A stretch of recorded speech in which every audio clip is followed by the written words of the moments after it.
থামলেন কেন মন্ত্রী মশাই? জমিটা দেখেছো পণ্ডিত? বলো তো ওটা কার জমি? মহারাজের জমি হবে হয়তো। হ্যাঁ ঠিকই বলেছো, কিন্তু কিভাবে ফেলে রেখে দিয়েছে দেখো। ওটার ব্যাপারে একটু কথা বলতে হবে। কি বলবেন? সেটা আজ সবাই শুনতে পাবে। এক কথা দুইবার বলা ঠিক নয়। জমিটাকে বাগাতে হবে। আমি ভাবছি এই জমিটা নিয়ে মহারাজের সঙ্গে কথা বলবো। না, তোমাদের কাউকে কিছু বলতে হবে না, আমি একটা ব্যবস্থা করব। উফ, কি সাংঘাতিক লোক রে বাবা। হ্যাঁ, বিটলে বামুন অমনি জমিটার দিকে নজর পড়েছে। হ্যাঁ, মন্ত্রী মশাইয়ের মনে কি আছে কে জানে বাবা। মন্ত্রী মশাই কথার উপরে কথা বলা উচিত নয়, বড় অংশের সঙ্গে বন্ধুত্ব সম্পর্কটাই রাখা উচিত। মন্ত্রী মশাই আপনি নিশ্চিন্তে থাকুন, আমি জমি সম্পর্কে মহারাজের কাছে কিচ্ছু বলবো না। শুধু দেখবেন যদি আমারও কিছু হয়। এই তো বুদ্ধিমানের মতো কথা বলেছ। আমাকে ধরে থাকো, দেখবে তোমার হিললে হয়ে যাবে। ব্যাস ব্যাস, আমি তো আপনাকেই ধরে আছি মন্ত্রী মশাই, আর চিরকাল থাকবো। ঠিক আছে ঠিক আছে, তোমার কথা আমার মনে থাকবে। এখন চলো, আমরা এখন সবার কাজ করব।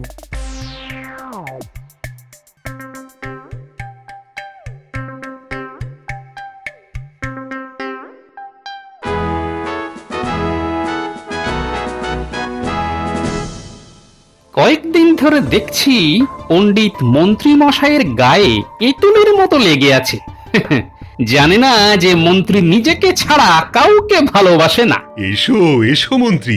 বাবা, তুমি একেবারে পণ্ডিতকে বগল দাবা করে নিয়ে চলে এসেছো। ডুগি তবলা। গোপাল, তুমি চমৎকার বলেছো। বলো বলো মন্ত্রী, সভার শুরুটা কিভাবে করব? মহারাজ, রাজপ্রাসাদে আসবার সময় আমি আপনার জমিটাকে দেখতে পেলাম। বিস্তীর্ণ জমি অনাবাদি হয়ে রয়েছে। এটা নিয়ে আপনার সঙ্গে কিছু কথা ছিল। হ্যাঁ হ্যাঁ হ্যাঁ, তুমি খুব ভালো কথা মনে করিয়েছো। মানে আমার মনে কয়েকদিন ধরে ঘুরছিল এই জমিটার কথা। ভালো করেছো মনে করিয়ে। জমিটা কাউকে দিয়ে আপনি দেখি আমার মনের কথাটাই ধরেছেন। আপনি যদি কাউকে দিয়ে জমিটাকে চাষ করান, তাহলে যা উৎপন্ন হবে তার অর্ধেক জমিটা কাউকে দিয়ে। ঠিক বলেছো মন্ত্রী, কাউকে দিয়ে চাষ করাতে হবে।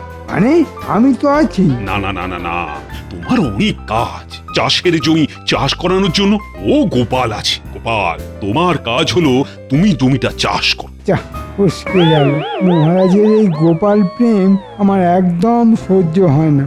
মুখ থেকে কথা কষলো কি না কষলো, অমনি গোপালের ভাগে জমি চলে গেল। অসহ্য। তাহলে লেগে পড়ো গোপাল, কাল থেকেই লেগে পড়ো। তুমি কি চাষ করবে না চাষ করবে সেসব ব্যাপার আমি দেখতে যাবো না, শুধু অর্ধেক ভাগ দিলেই হবে। ঠিক আছে মহারাজ, আমি কাল থেকেই জমি চষা শুরু করব। উপযাজক হয়ে আমি খবর দিলাম মহারাজকে। মহারাজ পুরো জমিটা গোপালকে দিয়ে দিল। দেখি কিভাবে কাজ করে। তাহলে জমির ব্যাপারটা মিটে গেল। তা রাজসভার আর কি কাজ আছে মন্ত্রী? আহা, সেটা নিয়ে তাড়াতাড়ি আমরা রাজকার্য শুরু করি।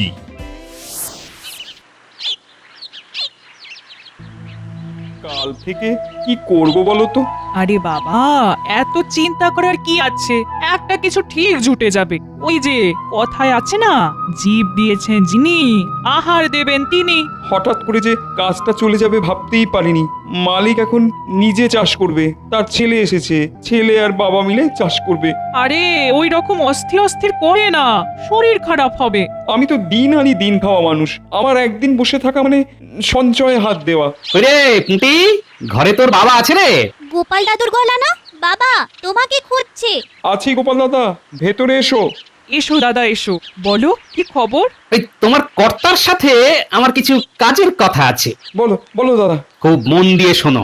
মহারাজের ওই দিঘির ধারে যে জমিটা পড়ে আছে, সেটা চাষ করার দায়িত্ব মহারাজ আমাকে দিয়েছেন।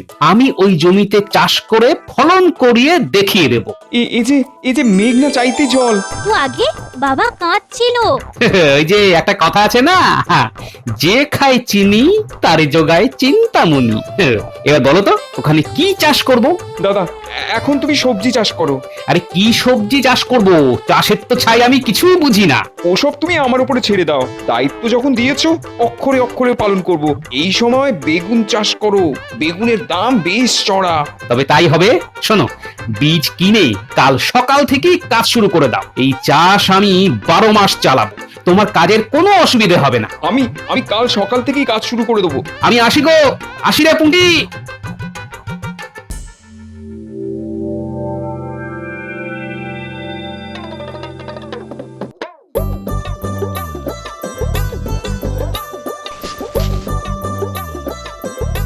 শুনছো গিন্নি? খবর আছে গো, খবর, সুখবর। খবর? এ বলো বলো বলো, শিগগির বলো। তোমার মুখে তো চট করে সুখবর পাওয়া যায় না। এই বলো বলো, সুখবরটা তো বলো।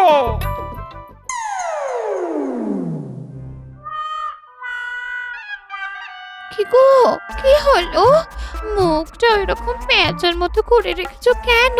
কি গো বলো। কি আর বলবো গিন্নি, কপাল, সবই কপাল। আবার কি হলো একটু খুলে বলো দেখি। পথে যেতে যেতে মহারাজের অনাবাদি জমিটা দেখছিলাম। জমিটা দেখে মাথায় একটা চিন্তা এলো যে জমিটা যদি আমি লোক লাগিয়ে চাষ করতে পারি তাহলে আমার কিছু সঞ্চয় হয়।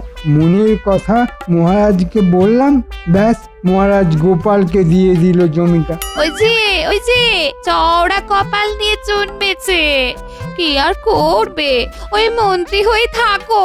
কিছু তো একটা করতে হবে। আমি বিনা যুদ্ধে একটা সামান্য ঢেলাও দেব না। দেখি কি করে চাষ করে গোপাল। তুমি একদম ঠিক করেছো। কুটির বাবা চাষের বিষয়ে খুব পারদর্শী। হ্যাঁ, তাহলে দেখলে গিন্নি সুখবরটা কেমন? কি গোপাল, হ্যাঁ কি চাষ করবে ঠিক করলি? আগে এই সবজি চাষ করব মহারাজ, বেগুন মহারাজ। হ্যাঁ? বেগুন? হাসবেন না মন্ত্রী মশাই, বেগুনের অনেক গুণ, পড়লে বুঝতে পারবেন। তা তুমি যাই চাষ করো না কেন, মুনাফা হবে তো। ওই জন্যই তো বেগুন চাষ করলাম মহারাজ। বেগুনের এখন চড়া দাম হবে। আমিও দেখব কিভাবে গোপাল মুনাফা করতে পারে। আমিও ছেড়ে দেব না। গোপাল বেগুন ছাড়া আর কি ভাবতে পারে? মাথায় আলু, সেই মাথায় আলু নিয়ে চাষ করবে বেগুন। মন্ত্রী মশাই, আপনি যাই বলেন বলুন, আমি কানে দিয়েছি তুলো আর পিঠে বেঁধেছি কুলো। বেগুনের গুণ আপনাকে দেখিয়েই ছাড়বো। মহারাজ, কাল তো রবিবার, ছুটির দিন, আমি খেতে কাজ করব, আপনি আসবেন মহারাজ। অবশ্যই অবশ্যই যাবো।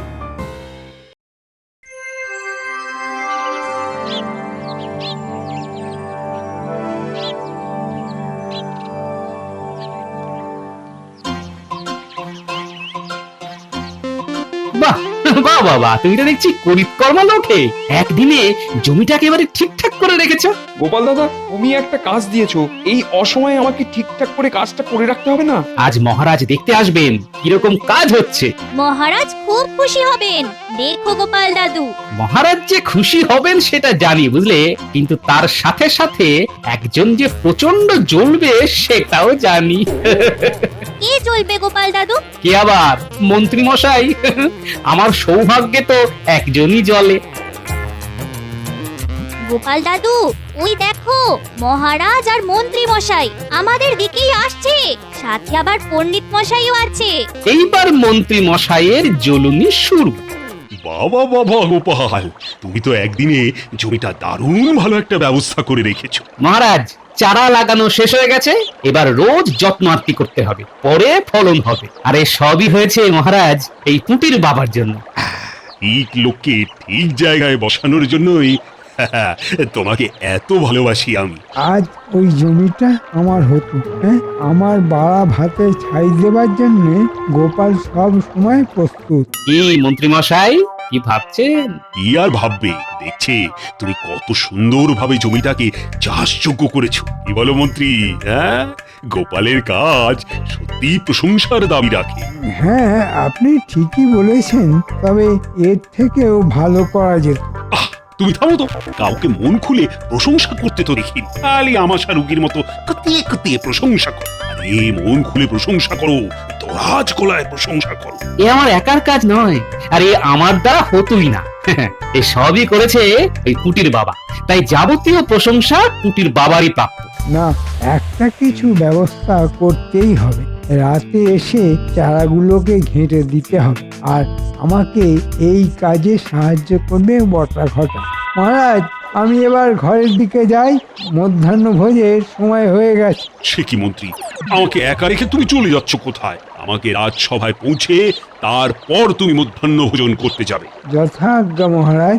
চলো চলো গোপাল, খুব ভালো কাজ করে যাও, আরে ফল হবেই। চলো চলো পণ্ডিত। শোনো পুটির বাবা, ওই মন্ত্রী মশাইয়ের ভাবগতি কিন্তু ভালো নয়, বুঝলে? সেটা আমিও দেখছি গোপাল দাদা। মন্ত্রীমশাই জমির ক্ষতি করতে পারে, তাই না রে পুটি? তাহলে কি করবে গোপাল দাদু? পুটির বাবা, আকাশে মেঘ আছে, বৃষ্টি হতে পারে, তাই চারধারে ভালো করে নালা কেটে দাও। আমি বুঝে গেছি গোপাল দাদা, আর বলতে হবে না। এই যে বটা ঘটা, কাজের কথা আছে। বলুন মন্ত্রীমশাই, কি সেবা করতে পারি? দিঘির পাড়ে মহারাজের জমিটা জানিস তো? হ্যাঁ, আপনি যেটা নেবেন বলেছিলেন। আর জমিটা পেলে ওই জমিটা আমাদের ভাগে চাষ করতে দেবেন বলেছিলেন। এসব এখন ইতিহাস। 7 মণ তেলও পুড়ল না, রাধাও নাচল না। তার মানে ওটাই এখন গোপালের হাতে। গোপাল ভাগ চাষ করছে ওই পুঁটির বাবাকে দিয়ে। যা, নেপই দই মেরে দিল। তার মানে আমাদের কাজ হবে গোপালের বাড়াপাতে ছাই দেওয়া। কি ঠিক বলেছি? একদম ঠিক বলেছিস। আজ রাতে গোপালের জমিটাকে একটু লন্ডভন্ড করে দিতে হবে। এ তো আমাদের কাছে কোনো কাজই নয়। অগ্রিম কিছু দিন মন্ত্রীমশাই। এই নে 4টে মোহর। ঠিক আছে, আজ রাতে আপনার কাজ হয়ে যাবে।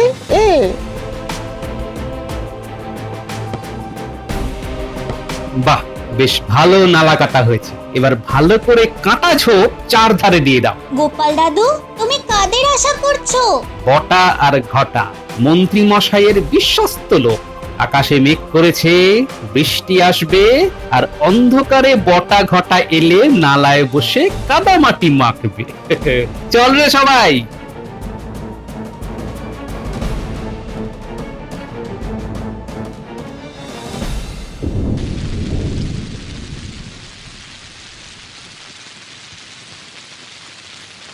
ওহ, বৃষ্টি আমার সুবিধা করে দিল। পুরো বৃষ্টি হবে, মাঠ ভেসে যাবে, গাছের চারাগুলো জলের তোড়ে আস্তে আস্তে চলে যাবে, বালির বেগুন হয়ে যাবে আগুন। কি বিড়বিড় করছো? আমি জল ঝরা দেখছি, আকাশ থেকে জল ঝরছে। গোপালের ভাগ্যে এবার বেগুন নেই। কেন কেন? তুমি আবার কি পাকা ধানে বই দিতে গেলে? বটা আর ঘটা দুজনে আজ গোপালের ক্ষেত করবে ফর্সা, সঙ্গে সাথ দিল রাতের বর্ষা। আরে বাবা, কিরকম ছন্দ মিলিয়ে দিলাম।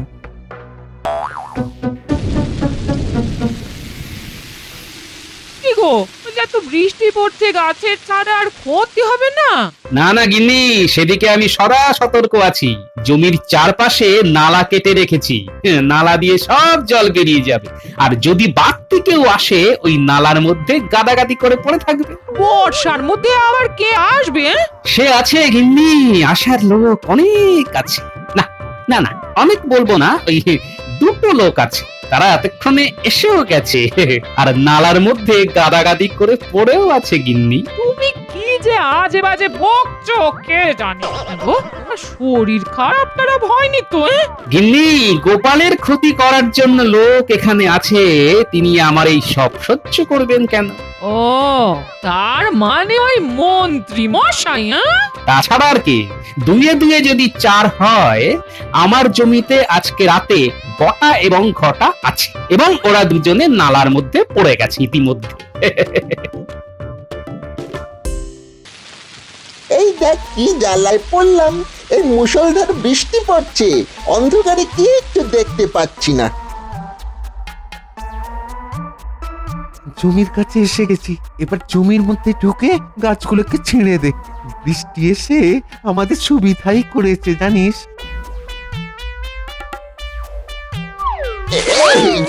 এই যে নালার মধ্যে পড়ে গেলাম, এখানে বড় নালা কাটা। ঘটা রে, আমাকে তোল, আমাকে তোল রে, তোল। এই দেখো দেখো কাণ্ড, আমি নালার মধ্যে ঢুকে যাচ্ছি রে। বাবারে বাবা, আমিও তো পড়ে গেছি রে। আমার বোধহয় এই পাটা ভেঙে গেল রে। গোপাল মহা চালু লোক, বাবা ও নালা কেটে যাচ্ছে। গোপালের বুদ্ধি মন্ত্রী মশাইয়ের থেকে অনেক বেশি। বাবারে এই বোটা, এই বোটা, আমরা ক্রমশ এই ডুবে ডুবে আমরা আর কালকের সূর্য দেখতে পাবো না রে বাবা। কাল সকালে উঠে আগে আমি যাব জমিটা দেখতে। এতক্ষণে বটার ঘটা জমির সর্বনাশ করে দিয়েছে। নাও গোপাল, এবার তোমার ফাটা কপাল। কি হচ্ছে বলো তো গিন্নি, কেবলই ছন্দ মিলে যাচ্ছে। তার মানে তোমার ভাগ্যে এবার সব মিলে যাবে। কি গো পুটির বাবা, এই বৃষ্টিতে চাষের কোনো ক্ষতি হবে না তো? এই বৃষ্টিটা খুব দরকার ছিল। আর চারিদিকে নালা কাটা আছে, জল জমবে না জমিতে। ভাগ্যিস গোপাল দাদা নালা কাটার কথাটা বলেছিল। ওটা তো বটা ঘটার জন্য বলেছিল। এক তীরে দুটো শিকার। চলো ঘুমিয়ে পড়ো, কাল খুব ভোরে জমিতে যেতে হবে। ঘুমিয়ে পড়ো গিন্নি, কাল খুব ভোরে জমিতে যেতে হবে।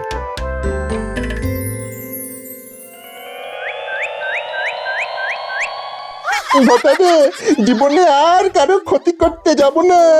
সত্যি বলেছিস, এবার আর কারো ক্ষতি করব না। আমাদেরকে ভালো হতে হবে। নইলে রাত বিরেতে খানাখন্দে কাদামাটি মেখে এভাবে থাকতে হবে। হ্যাঁ, যতবার উঠতে চেষ্টা করছি ততবারই ঢুকে যাচ্ছি। চলো দেখি আমাদের জালে কোন দুটো রাঘব বোয়াল ধরা পড়লো। আমরা এসে গেছি। ওই দেখো গোপাল দাদু, নালার মধ্যে কাদা মেখে দুটো ভূত দাঁড়িয়ে আছে। ওরে ওরা ভূত নয় রে, ওরা হচ্ছে গোভূত, বটা ভূত আর ঘটা ভূত। কি গো বটা ঘটা, আমাদের সর্বনাশ করতে এসে নিজেই বিপদে পড়ে গেছো। গোপাল দাদা, আগে আমাদেরকে টেনে তোলো। না না না না না, আমরা তো তোমাদের টেনে তুলবো না, ওটা তুলবে রাজার পেয়াদা। আমি রাজা মশাইয়ের কাছে খবরটি দিতে ছুটলাম। এই আমার বানর সেনা, তোরা একটু দেখিস। তুমি কিচ্ছু চিন্তা করো না গোপাল দাদু। আমাদের হাতে তো গুলতি আছে, বেরোবার চেষ্টা করলেই মাথা একেবারে ফুটার করে দেবো।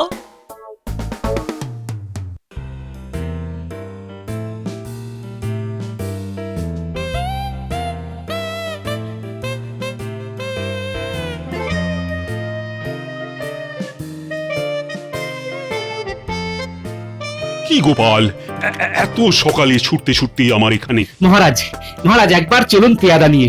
দেখুন দেখুন আমার জমির কি সর্বনাশ করতে চেয়েছিল আপনার মন্ত্রী মশাই। সে কি কি বলছো? আমি কিছু বলছি না মহারাজ, আপনাকে আপনাকে কয়েকটা জিনিস দেখাবো, তাই জন্য সকাল সকাল আপনাকে ডাকতে চলে এসেছি। চলো চলো তো গোপাল, দেখি মন্ত্রী আবার কি কাজ করলো। পেয়াদা, তুমি পেছনে পেছনে এসো।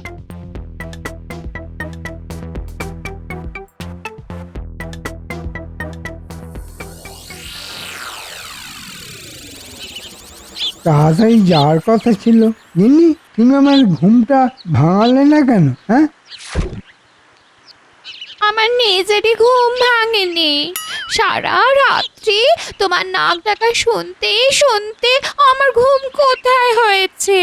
আসলে বুঝলে কি না, শান্তি নিয়ে ঘুমোলে একটু নাক ডাকে। এখন আমি যাই, গোপালের জমির দশাটা দেখে আসি। একটা ভালো খবর দিও ঠাকুর, একটা ভালো খবর। মহারাজ এই দেখুন বটা আর ঘটা। এই এই তোমরা এখানে কি করছো? হ্যাঁ, মাটি মেখে দাঁড়িয়ে আছো কেন? মহারাজ আমরা পাপ করেছি, তাই ভগবান আমাদের সাজা দিয়েছেন। আমাদের এবারে ওই ভালো হতে দিন। এসব পরে শুনবো, আগে বলো তোমরা এখানে কার আদেশে এসেছিলে? আগে মহারাজ মন্ত্রী মশাইয়ের আদেশে। ওটে, মন্ত্রীর এত সাহস আমার জমির উপর কায়দা করা! দাদা, যাও তো মন্ত্রীকে ধরে বেঁধে নিয়ে আসো। ধরে আর বেঁধে আনতে হবে না মহারাজ, জমি কেমন আছে সেটা সরেজমিনে দেখতে আসছে আমাদের মন্ত্রী মশাই। ওই দেখুন। এ কি মহারাজ দাঁড়িয়ে আছে? তবে কি বটা ঘটা ধরা পড়ে গেল? এই মন্ত্রী, তুমি তাড়াতাড়ি এসো। দাদা, মন্ত্রীকে পিছ মোড়া করে বাঁধো। আমার কি অপরাধ মহারাজ? ন্যাকা বোকা সাজা হচ্ছে। গোপালের জমি নষ্ট করতে বটা ঘটাকে যে কাজে লাগিয়েছিল সেটা কে? হ্যাঁ, কে? বটা ঘটা সব আমাকে বলেছে। ছি ছি ছি ছি, মন্ত্রী তুমি কিনা আমার মন্ত্রী, আর সেই তুমি কিনা প্রজাদের উপর অত্যাচার করছো। আজ থেকে তোমার মন্ত্রিত্ব শেষ। আমার চাবি খাবেন না মহারাজ, আর একবার সুযোগ দিন, আমি ভালো হয়ে দেখাবো। শাস্তি তোমাকে পেতেই হবে। যেমন কর্ম তেমন ফল। মন্ত্রী, তুমি গোপালের জমি পরিষ্কার করবে যাও। যাও, পুটির বাবার হাত থেকে কোদাল নিয়ে মাটি কোপাও। আর এই যে পুটির বাবা, মন্ত্রীকে যদি কোনো মাত্র সাহায্য করো তাহলে কিন্তু তোমাকে কঠিন শাস্তি দেব। যাও যাও মন্ত্রী, কাদায় নেমে চাষের কাজ করো। তোমার চাষের কাজ করতে খুব ইচ্ছে ছিল না? যাও যাও, এবার চাষের কাজ করো। ধন্যবাদ মহারাজ, আর 1 সপ্তাহের মধ্যে ফলন হবে। ফলন তো দেশি বেগুন। কি মন্ত্রী মশাই, বেগুনের কত গুণ দেখলেন তো? তুমি ঠিক বলেছো গোপাল। ধন্যবাদ মহারাজ। শোনো শোনো, একটা কথা তোমাকে বলি গোপাল, আমার ভাগের যে অর্থ আসবে সেটা পুরোটা আমাকে দিতে হবে না, আধা আধি ভাগ করে নিও। আমি অল্প হলেই খুশি, আমার প্রজারা যেন সুখে শান্তিতে থাকে, এটাই শুধু আমার চাওয়া। মহারাজের জয় হোক।